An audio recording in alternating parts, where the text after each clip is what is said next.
y comparto la pantalla. Vale, si me decís un segundo.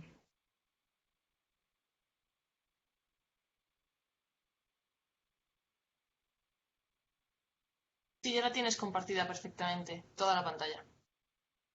Vale, genial. Pues ya está. Ya está. Bueno, buenas tardes a todos. Bienvenidos a la primera videoconferencia de este curso de MATLAB aplicado a geotecnia. En esta primera videoconferencia vamos a tratar algunos asuntos sobre los módulos 1 y 2. El módulo número 1 es introductorio, tiene algunos conceptos sobre la interface del programa y algunos conceptos muy básicos. Simplemente la introducción de algunas variables. Muy sencillo. Y el módulo 2, donde ya se comienza a trabajar con estas variables y hacer algunas operaciones básicas. Bien. Solamente quiero comentar una cosa, un aviso sobre la práctica de fotografía aérea. La tenéis disponible en el módulo número 3, ¿vale? Sé que corresponde al módulo siguiente, pero bueno, quien vea esta videoconferencia antes de comenzar con el módulo 3, pues bueno, que sepa que hay una práctica nueva que es muy interesante y que os va a ayudar mucho con el tema de los bucles, ¿vale? Es bastante sencilla y muy descriptiva. Bien, eso por una parte. Luego, por otra parte, siempre en todas las ediciones hay algunos problemas con los scripts que soléis mandar, ¿vale? Estos pequeños problemas se deben sobre todo a los nombres que le ponéis a los archivos. ¿Dónde están los problemas? Pues bueno, principalmente es que en los nombres vamos a intentar evitar cualquier tipo de carácter extraño, ¿vale? Entonces, a ver, un ejemplo, si vamos a enviar un script que se llame programación MATLAB, no vamos a usar nunca acentos. Aquí tenemos programación con acento en la O. No, eso lo vamos a evitar. ¿Por qué? Pues porque la mayoría de los alfabetos de programación están basados en el alfabeto inglés y bueno, pues el acento no se contempla. ¿Vale? Entonces evitamos los acentos, evitamos los asteriscos y, muy importante, evitamos los espacios. No usamos espacios prácticamente nunca. Y sin el prácticamente también. ¿Por qué? Porque no sabemos dónde nos puede dar un error. Entonces, puede ser que un script nos esté dando un error al ejecutarlo o al abrirlo y era tan sencillo como que el nombre estaba mal. Entonces, si tomamos la costumbre de, en lugar de usar los espacios, usar guiones bajos, pues entonces evitaremos ese problema de raíz. Bien. Em, Debería estar subsanado ya, pero por si no lo estuviera, puede ser que os encontréis una errata en la práctica del Proctor correspondiente al módulo 2. ¿Cuál es el error? Bueno, pues el error es la variable, al definir la variable humedad óptima, ¿vale? Barra baja opt, no estaría descrita de esta forma, ¿vale? Sino que estaría de forma errónea. Eh, Cuando nosotros tenemos la función densidad humedad, esa función es cuadrática, eh, es una parábola invertida con las ramas hacia abajo. Entonces, para obtener su máximo, lo que debemos hacer, ya se sabe desde siempre que para obtener el máximo de una parábola, lo que hacemos es la fórmula menos b partido de 2a. Pues en este caso sí estaría correcto. Aquí se está haciendo menos b partido de 2a. Si os suena un poco extraño, es quizás porque no le habéis dado una vuelta a esa práctica, pero bueno, que si os encontráis ese error, sepáis que la forma correcta sería esta, ¿vale? De todas maneras, todo lo podemos saber simplemente despejando la variable humedad óptima, ¿vale? Bueno, en primer lugar derivando y en segundo lugar despejando la humedad óptima, ¿vale? Derivamos y luego despejamos para sacar el óptimo de una función parabólica. Sencillo. Bien, y ahora vamos a pasar a una serie de preguntas que suelen llegar, pues en casi todas las ediciones son muy similares. Entonces he elaborado una batería de preguntas donde aparecen las más importantes, ¿vale? En primer lugar, se pregunta cómo es posible que el valor más bajo de la matriz M, de menor valor, sea 1 y no aparezcan los valores 5 y 9. Y también se pregunta para qué se emplea el comando any igual, vale. Muy sencillo. En primer lugar, nosotros tenemos una matriz A que proviene de usar la función magic de 3. ¿Cuál es la función magic de 3? La función magic de 3 lo que hace es que nos devuelve en la variable A una matriz de este tipo. ¿De acuerdo? Entonces, esta matriz tiene unas propiedades peculiares, ¿vale? Una de ellas es, por ejemplo, si sumamos las filas o las columnas, todas deberían darnos el mismo valor o deberían ser múltiplo. No recuerdo exactamente cuáles son todas las propiedades que tiene, porque tiene más de una, ¿vale? Pero si lo queréis consultar, pues buscáis, ya sabéis, aquí en la barra de búsqueda ponemos magic, solamente escribimos magic, y aquí nos aparece la función magic. Le damos clic y se nos abre la ventana de ayuda. Aquí nos viene la descripción y debajo nos vienen unos ejemplos de trabajo con la función magic, ¿vale?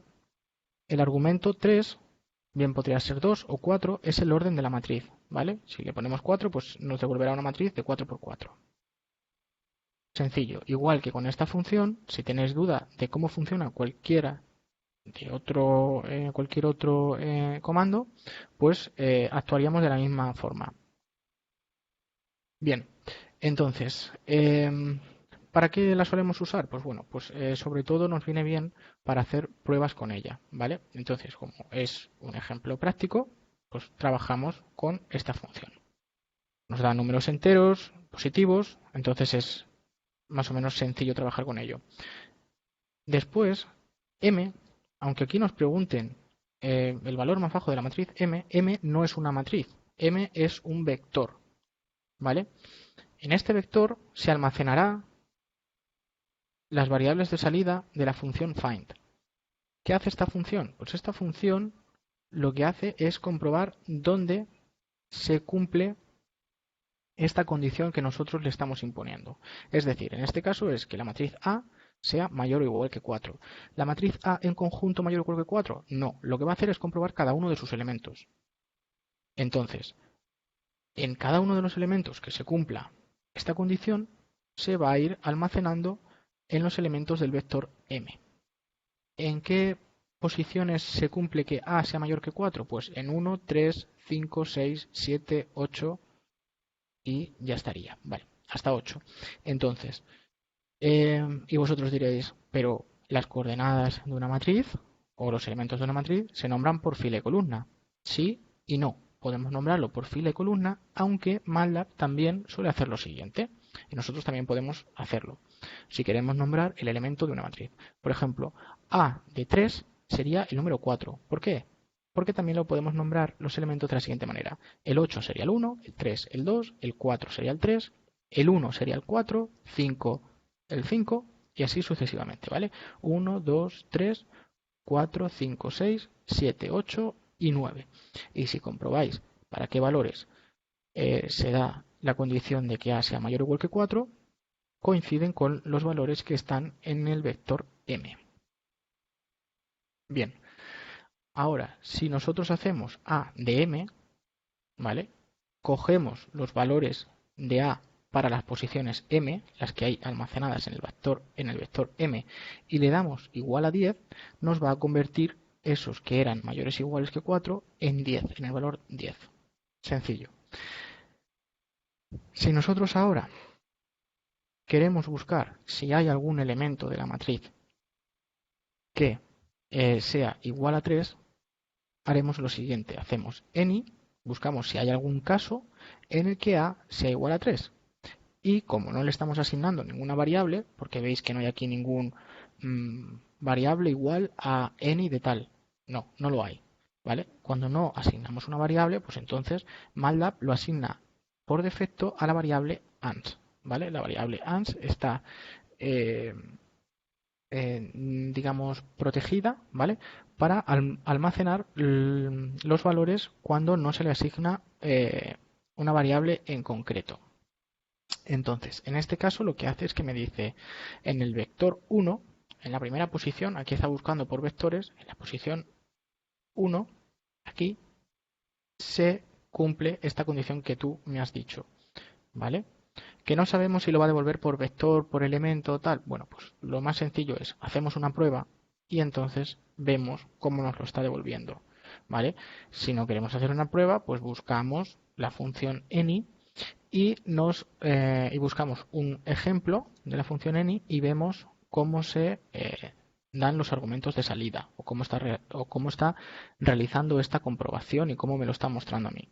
¿Vale? En este caso, veis que comprueba cada uno de los vectores columna. Bien. Bueno, además, en este vector ans, ¿vale? En este caso es un vector, nos va a devolver como un valor booleano. ¿Qué es un valor booleano? Un valor booleano solamente puede tomar dos valores, false o true. Si es true, va a devolver un 1. Si es false, va a devolver un 0. Tan sencillo como eso, ¿vale? Si nosotros le diéramos a la variable ans el valor true, aquí en el workspace nos aparecería true, pero si hacemos doble clic sobre la variable y entramos a ver esa variable, ese dato, entonces nos encontraríamos un 1. ¿Por qué? Porque 1 corresponde o equivale a true. Bien, eso quedaría explicado. Y otra pregunta que se nos hace es, tanto en la práctica del Proctor como en la del CBR, hay una parte de un comando que no se entiende. Para calcular la densidad óptima en el Proctor, el comando es densidad óptima igual a curva 1 por humedad óptima elevado al cuadrado más curva 2 por la humedad óptima más curva 3. Bien. ¿A qué hace referencia curva 1, curva 2 y curva 3? Muy sencillo. Como comentaba al principio, nosotros sabemos que la curva del Proctor, la humedad densidad, es una parábola, ¿vale? La parábola tiene tres coeficientes, A, B y C. Yo, cuando hago el ensayo Proctor, saco 5 puntos de humedad densidad, ¿de acuerdo? Entonces, como tengo esos 5 puntos, lo que voy a hacer es ajustar una función que pasen aproximadamente por esos 5 puntos, con el mínimo error. Bien, eso lo podemos hacer a mano o bien podemos hacer en Excel, mucha gente recurre a esa solución, o bien lo que podemos hacer es usar la función polyfit, ¿vale? Fit en inglés es ajustar y poly de polinomio. Entonces lo que hace es me ajusta un polinomio del grado que yo le indique, ¿de acuerdo? Entonces, si yo le doy las coordenadas x e y, humedad, densidad, las 5 que tengo, él me va a devolver los coeficientes A, B y C. Por eso yo aquí le digo que curva 1, ¿vale? Porque cuando yo hago la función polyfit de las coordenadas x e y, humedad, densidad, todos los tres elementos que me van a salir, yo los almaceno en el vector curva. Entonces, curva 1 sería el A, curva 2 sería el B, curva 3 sería el C, ¿no? Porque siempre nos va a salir un vector con coeficientes n más 1, n siendo el grado de la función que queremos ajustar, del polinomio que queremos ajustar. Bien, seguimos. Se pregunta también, en el problema de consolidación, ¿por qué se considera que la tensión inicial es de 50 y la final de 300? Sencillo, la inicial es el propio peso del estrato considerado sobre sí mismo. Es decir, nosotros en un estrato no solamente tenemos la sobrecarga que haya sobre ese estrato, sino que tenemos el propio peso que afecta al mismo estrato. O sea, el punto inferior de ese estrato estaría sometido a toda la presión de la potencia del estrato más la sobrecarga que hubiera encima. No hay sobrecarga, vale, pero sigue estando cargado. Entonces nosotros, para hacer un problema de consolidación, lo que hacemos es emular el comportamiento de todo el estrato por el punto medio de ese mismo estrato. ¿Vale? Entonces, nada más comenzar, tendrá encima una carga correspondiente al peso de la mitad del estrato. Serían 10 metros por 2 toneladas metro cúbico, daría 200 kilopascales. Y, claro, para el punto medio serían 100, ¿de acuerdo? Porque sería la mitad de la altura. La final serían esos mismos 100 kilopascales más los 300 de sobrecarga, ¿de acuerdo? Por eso tenemos 50 y luego 100. El siguiente problema o la siguiente pregunta, me han preguntado varias veces sobre cómo se trabaja con los dos puntos, y para solucionar este problema, no se entendía muy bien, pues he creado un ejercicio práctico. Entonces, nosotros vamos a crear la matriz con los tipos de suelo, precio y peso. ¿De acuerdo? Entonces, imaginamos que somos gestores de una cantera y queremos tener los tipos de suelo y luego queremos tener el precio de los mismos y por último las toneladas que tenemos para valorar cuál es el stock que tenemos, pero en dinero. Entonces, nosotros hacemos si queremos entrar a, por ejemplo, la cuarta fila de una matriz, ¿vale? Porque queremos operar con ella, por ejemplo, en este caso, si queremos el precio total, ¿vale? De cada uno de los tipos de suelo que tenemos, imaginemos que en la matriz tenemos los suelos 1, 2 y 3, ¿de acuerdo? Luego, la fila 2 sería los precios por tonelada, precio 1, 2 y 3, y por último, las toneladas que tenemos de cada uno de los tipos de suelo. Eso sería en la fila 3, ¿no? Entonces, tendríamos una matriz, voy a ponerlo de una forma simplificada, tendríamos suelo 1, 2 y 3. Cambiamos de fila y tendríamos precio por tonelada. No sé, imaginemos un precio hipotético. Y por último, tendríamos la cantidad que tenemos de suelo. ¿Vale?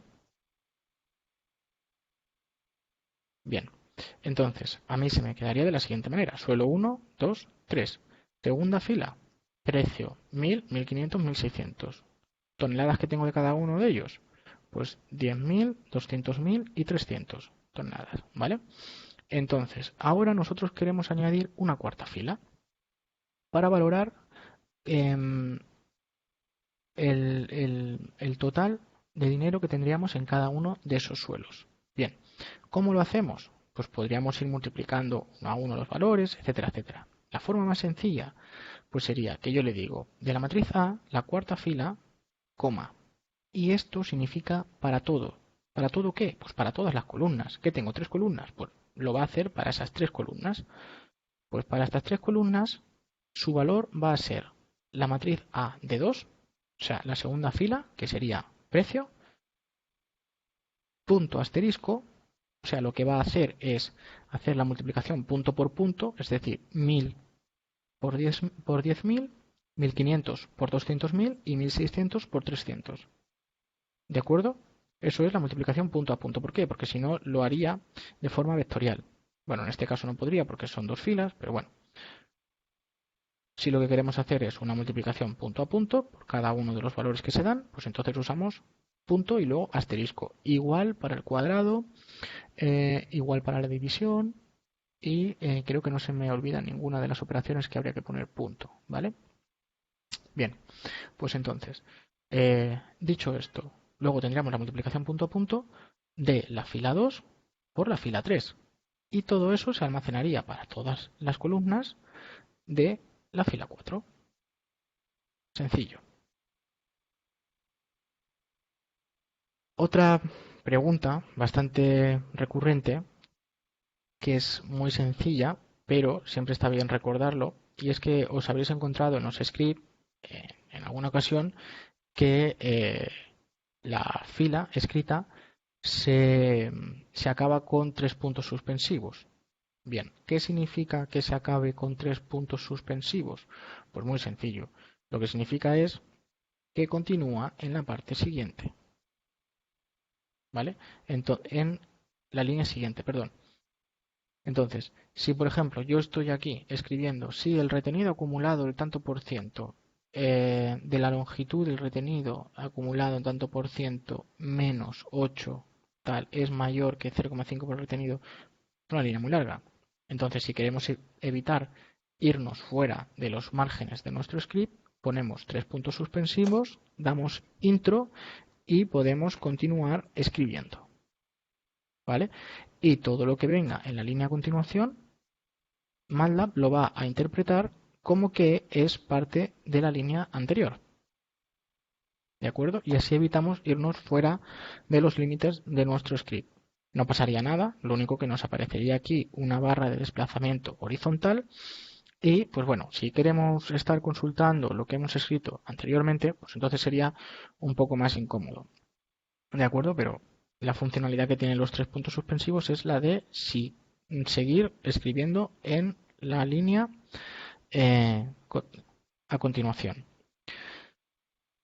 Otra de las dudas que suelen llegar es muy sencilla también, pero que vamos a recordar por si alguien tiene alguna duda, es la función del punto y coma. ¿Para qué sirve punto y coma? Pues muy sencillo. Si yo escribo un comando, bien sea en el script y luego lo ejecuto, o bien sea en el command window, ¿vale? Si yo lo pongo con punto y coma, a mí en el command window no me va a devolver el valor de esa variable o de esa operación. Sin embargo, si yo lo pongo sin el punto y coma, entonces sí. Este tipo de script con el que yo estoy trabajando ahora mismo se llama live script. ¿Por qué? Porque ejecuta todo lo que voy escribiendo en la parte de la derecha. Sería como el command window, pero instantáneo. Si veáis un ejemplo, si yo lo cambio a 8, esto debería cambiar a 8. ¿Vale? Pero tengo la función de que vaya cambiando deshabilitada. Bien. Si lo ejecutamos todo, como veis, porque también se puede ejecutar todo de una vez, aquí me devuelve el valor de A. Y sin embargo, en la línea anterior no me lo está devolviendo. ¿Por qué? Porque esta tiene punto y coma. Eso no quiere decir que si yo lo ejecuto otra vez, no se me vaya a almacenar este valor en el workspace. ¿Vale? Es simplemente la diferencia. En ambos se almacenan los valores en el workspace. Solo que si pongo punto y coma no me lo va a mostrar en el command window. ¿Para qué se usa esto? Pues si tenemos miles de definiciones de variables, porque pues es un script muy largo, se ejecutan cientos de comandos, pues entonces no queremos que cuando el programa acabe nos muestre aquí cientos de resultados de los que 3 nos interesa conocer su resultado, ¿no? Sino, pues entonces lo que hacemos es escribir punto y coma en todas las líneas, excepto en el caso de que nos interese conocer su resultado. Bien, ¿en qué líneas no habría que poner punto y coma? Bueno, pues por ejemplo, si tenemos un if, al if no habría que ponerle punto y coma. ¿Por qué? Porque esta sentencia no devuelve una variable. ¿De acuerdo? si yo tengo A o X igual a Z por Y por J, pues entonces en ese caso, si no queremos conocer el valor de esa variable o no queremos que nos lo muestre, pues entonces le ponemos punto y coma. En ese caso sí, siempre que haya un igual, ponemos punto y coma y solucionado. Bien, y por último me queda dar un breve repaso a las aplicaciones de MATLAB. Antes de eso, quiero comentar una última cosa en cuanto a las dudas que han llegado, porque me han preguntado sobre algunas funciones que aparecen en los apuntes. Entonces, voy a intentar mostraros los apuntes.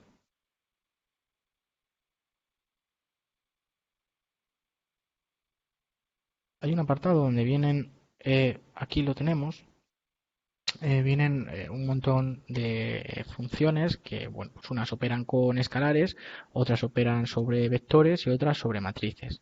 Entonces,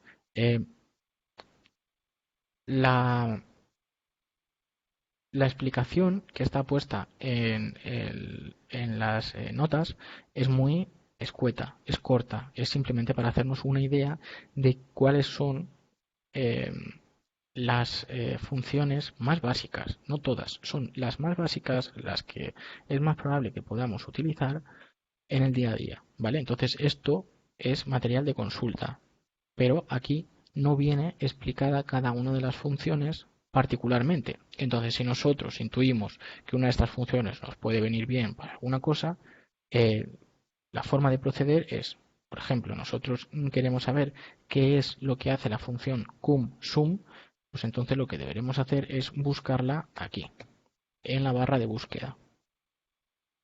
Vamos en la ayuda y aquí, como decía antes, nos viene la descripción y luego los ejemplos. Para mí, personalmente, lo que más ayuda son los ejemplos, porque vemos qué es lo que está introduciendo, ¿de acuerdo? Qué tipo de variable es la que se introduce como argumento de entrada y qué es lo que devuelve y cómo lo devuelve, ¿de acuerdo? En este caso, lo que hace es la suma acumulativa de los elementos de un vector.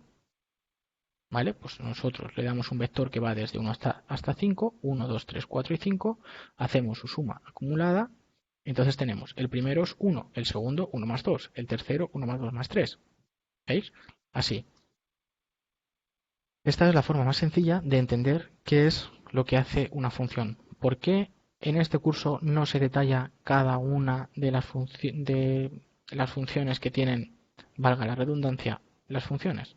¿Por qué? Pues porque hay millones.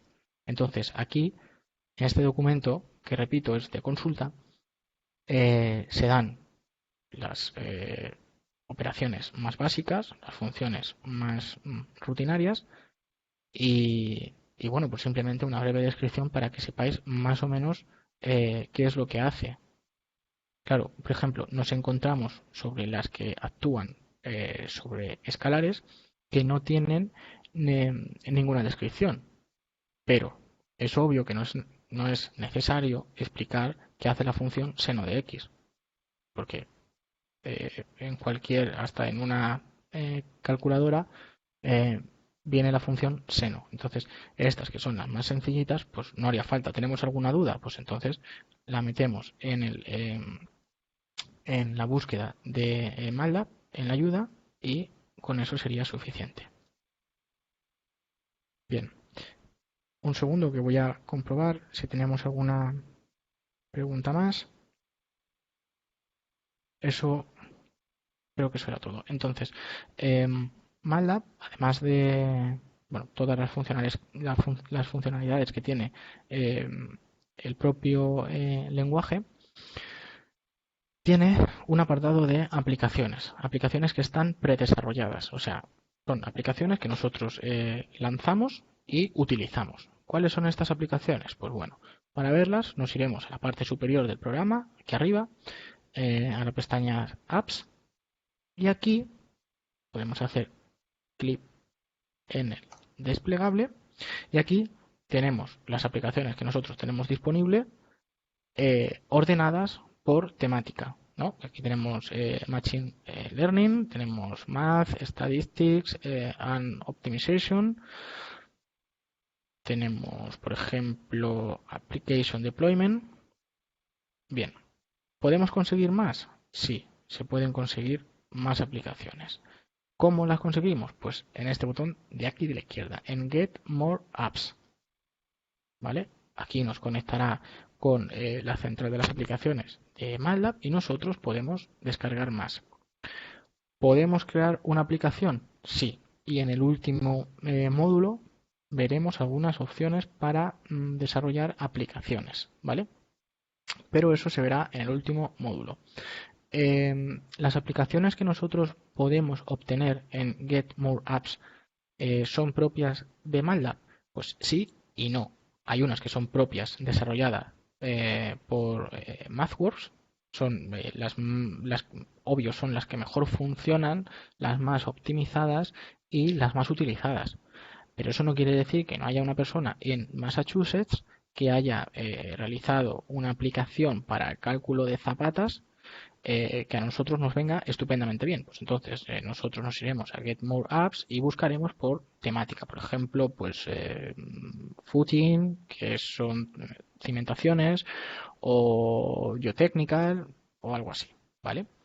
Entonces, como decía, vamos a ver dos aplicaciones que son dos de las más importantes y que podrían venir bien para este curso. Entonces, yo las tengo añadidas en favoritos, porque se pueden añadir con este botón de aquí, y voy a abrir Curve Fitting. ¿Qué es Curve Fitting? Pues bueno, básicamente es un entorno donde nosotros podemos introducir unos datos y unas coordenadas X e Y, e incluso Z, y entonces MATLAB nos va a ajustar una función para esos datos, ¿vale? Es muy parecido a Polyfit, solo que bueno, pues nos da a elegir el método de interpolación, los errores que se pueden aceptar, etcétera, etcétera. Está como mucho más desarrollado.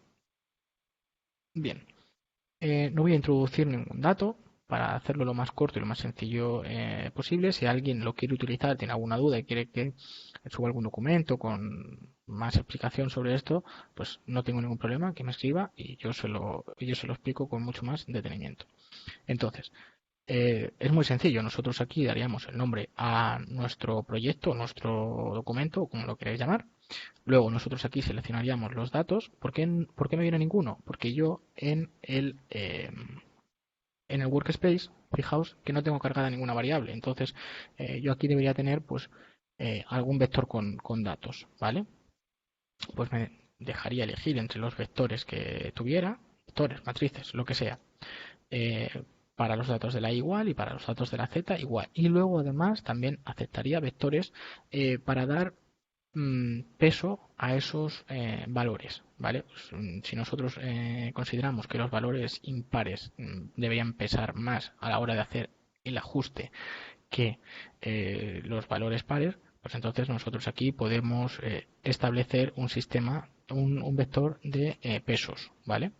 Sencillo.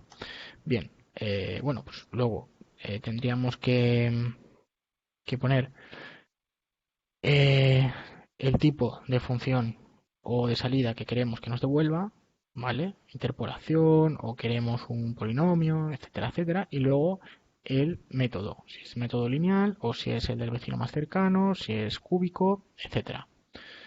¿Vale? Y bueno, pues por último, aquí nos deberían aparecer, no recuerdo muy bien si era en esta ventana de la izquierda o en la de la derecha, nos debería aparecer la gráfica con la función dibujada, con los valores, con aquí, en esta parte de aquí. Aquí es donde nos va a dibujar la curva o la superficie, en el caso que sea en 3D. Y aquí pues nos devolvería los resultados numéricos, es decir, la expresión de la función con el error que se ha cometido, etcétera, etcétera. ¿Vale? Y eso sería lo referente a curve fitting. Bien. Me preguntará ahora seguro si quiero guardar esta sesión. Le digo que no. ¿Veis? Aunque yo estoy ejecutando una aplicación, en el command window se están reflejando las acciones que yo estoy realizando. Bien. La siguiente aplicación que quiero comentar sería el Application Compiler. ¿Qué es el Application Compiler? Pues muy sencillo. Cuando nosotros creamos un programa, un script, donde se realizan una serie de funciones y yo, como programador que soy, o como ingeniero, quiero compartir este programa con alguien, este programa estará escrito en código MATLAB. Pues yo quiero compartirlo con otros compañeros de trabajo que no saben programar en MATLAB, sino que simplemente yo quiero un programa donde ponga las variables de entrada y me devuelva unos resultados. ¿Cómo hacemos para poner esas variables de entrada que nos devuelvan unos resultados de forma visual, no en un código? Bien, pues eso es algo que corresponde a el último módulo. ¿Por qué es en el último módulo y por qué estoy hablando ahora de ello? Pues bueno, básicamente hablo de ello porque está en el apartado de las aplicaciones y en el último módulo lo veremos un poco más en profundidad porque sí que se muestran más ejemplos de cómo se desarrollan esas aplicaciones, ¿vale? Programas en sí. Porque nos haría falta desarrollar una interface. Si nosotros no contamos con MATLAB, no vamos a contar con este script. Y este script debería demostrarnos una pantalla, ¿no? Un cuadro de diálogo donde nosotros podamos introducir valores de entrada y que él nos calcule, por ejemplo, qué tipo de suelo es, ¿no? Según la clasificación, pues el SUX, ¿no? Bien. Una vez que hayamos conseguido todo eso, ahora lo que queremos es compartirlo con nuestros compañeros como un ejecutable, ¿vale? Un ejecutable que podamos abrir en cualquier computadora. Para eso habría que compilarlo y traducirlo a código máquina. ¿Cómo hacemos eso? Con esta aplicación, con el Application Compiler. Abrimos,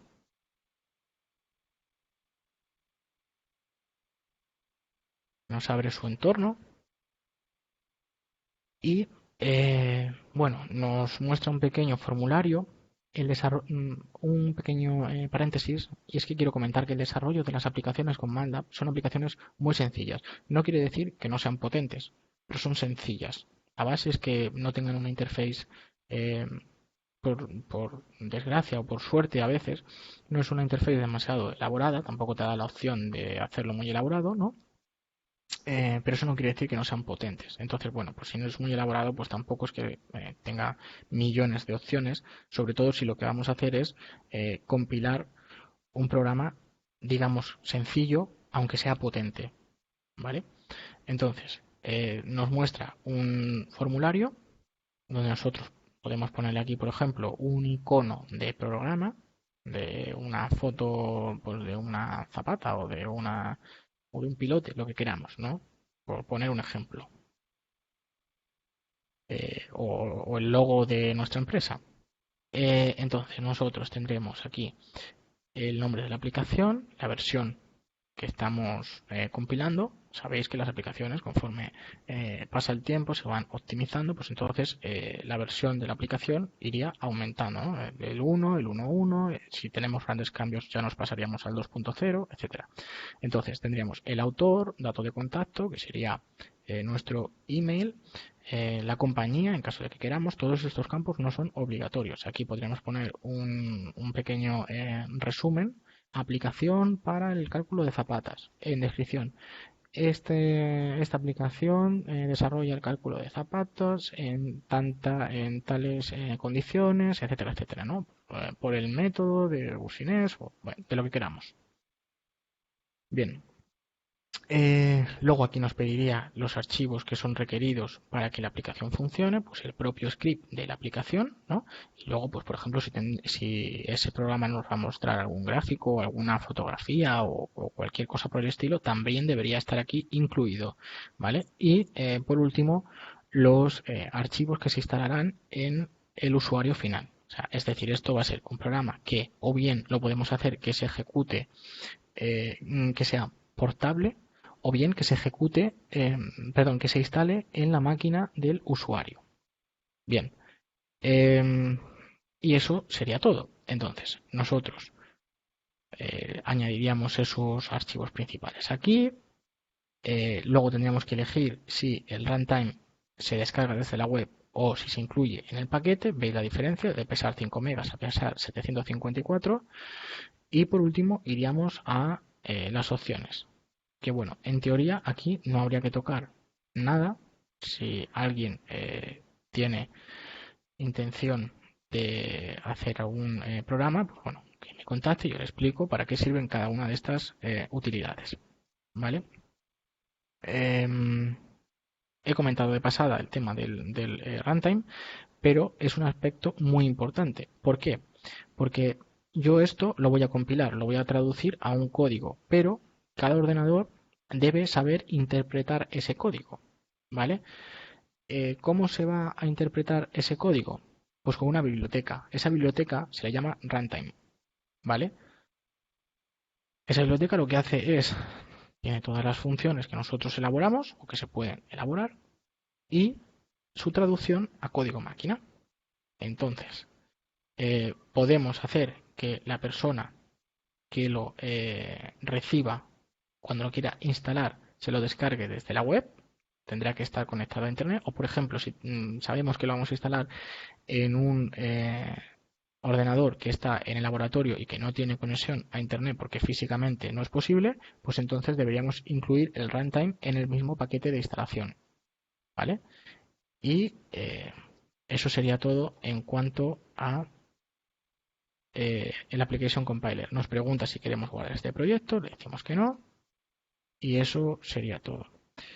Y bueno, la videoconferencia tiene una duración de 1 hora, nos hemos quedado en 3/4 de hora y ahora simplemente voy a comprobar si hay alguna pregunta. Si no hay ninguna pregunta, pues se finalizará aquí.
Vale. Marc, mira, es muy sencillo. Por ejemplo, voy a volver a la pantalla de MATLAB, ¿vale? Y voy a abrir un script nuevo, ¿vale? Voy a hacer un nuevo script sencillo, sin que sea un live script. Cierro por aquí. Voy a borrar todo esto para que se vea de forma sencilla. Vale. Entonces, por ejemplo, si yo quiero tener una variable e, que por ejemplo es el índice de poros, ¿no? De un valor 0,2, pues entonces voy a escribir aquí en el command window, que va a ser más sencillo, 0.2. Pulso intro, aparte de que me devuelve su valor. Aquí en el workspace tenemos nombre de la variable e. Esto de los cuadritos significa que es una matriz. Y tú dirás, ¿una matriz? Si es un escalar, ya. Pero un escalar es una matriz de orden 1, ¿vale? Entonces, en este caso yo le he asignado el valor 0.2 a la variable e. Ahora bien, imagínate que yo quiero hacer, pues no sé, pulso 0,2 y pulso intro. ¿Dónde me lo ha volcado ese valor? En la variable ans. ¿Por qué? Porque yo no he puesto ningún valor igual a 0,2. No, he escrito solo 0,2. Y si yo, por ejemplo, pusiera otro valor, eh, por ejemplo, vamos a probar como antes, la matriz, la función magic de 3, ¿no? Y yo no se lo asigno, porque no estoy asignando, no hay ningún igual aquí delante. eh, el valor de retorno de esta función yo no se lo asigno a ninguna variable. ¿Dónde crees que lo va a volcar? Aquí, en la variable ans. Me va a meter una matriz de 3 por 3, ¿vale?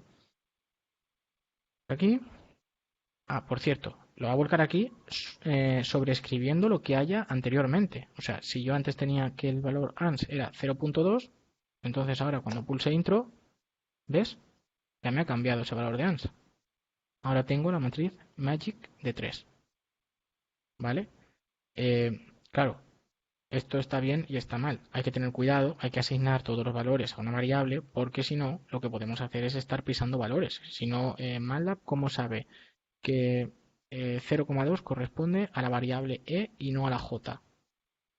¿Vale? Tenemos que decirle la variable e va a tomar el valor 0,2. Si yo no le digo que la variable e va a tomar ese valor, él la va a acumular en ans. Pero como siguiendo en el código más adelante tenga eh, otro valor y no se le haya asignado a una variable, pues entonces me va a sobreescribir otra vez sobre ans.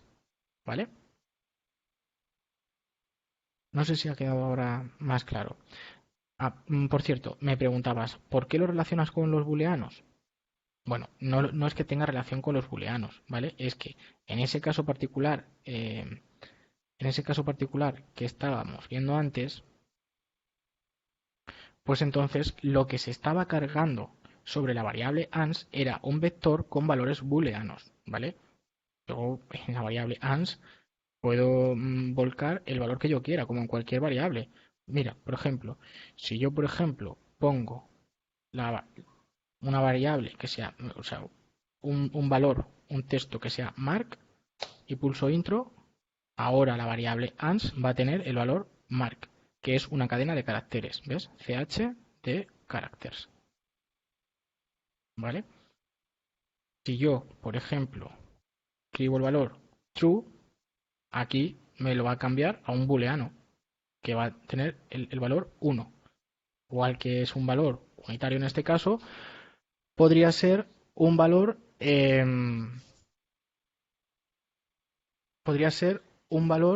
pues escalar o de cualquier otra forma, ¿vale?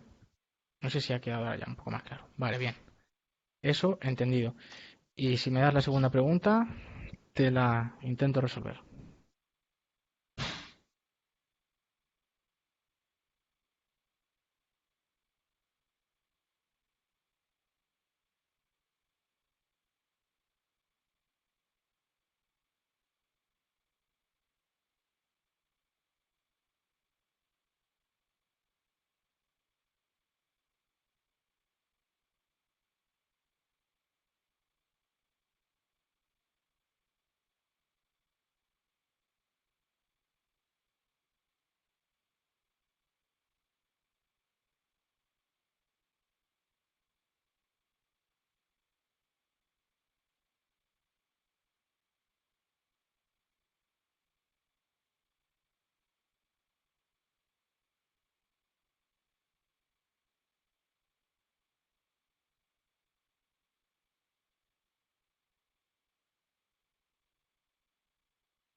Hola, ¿se me oye?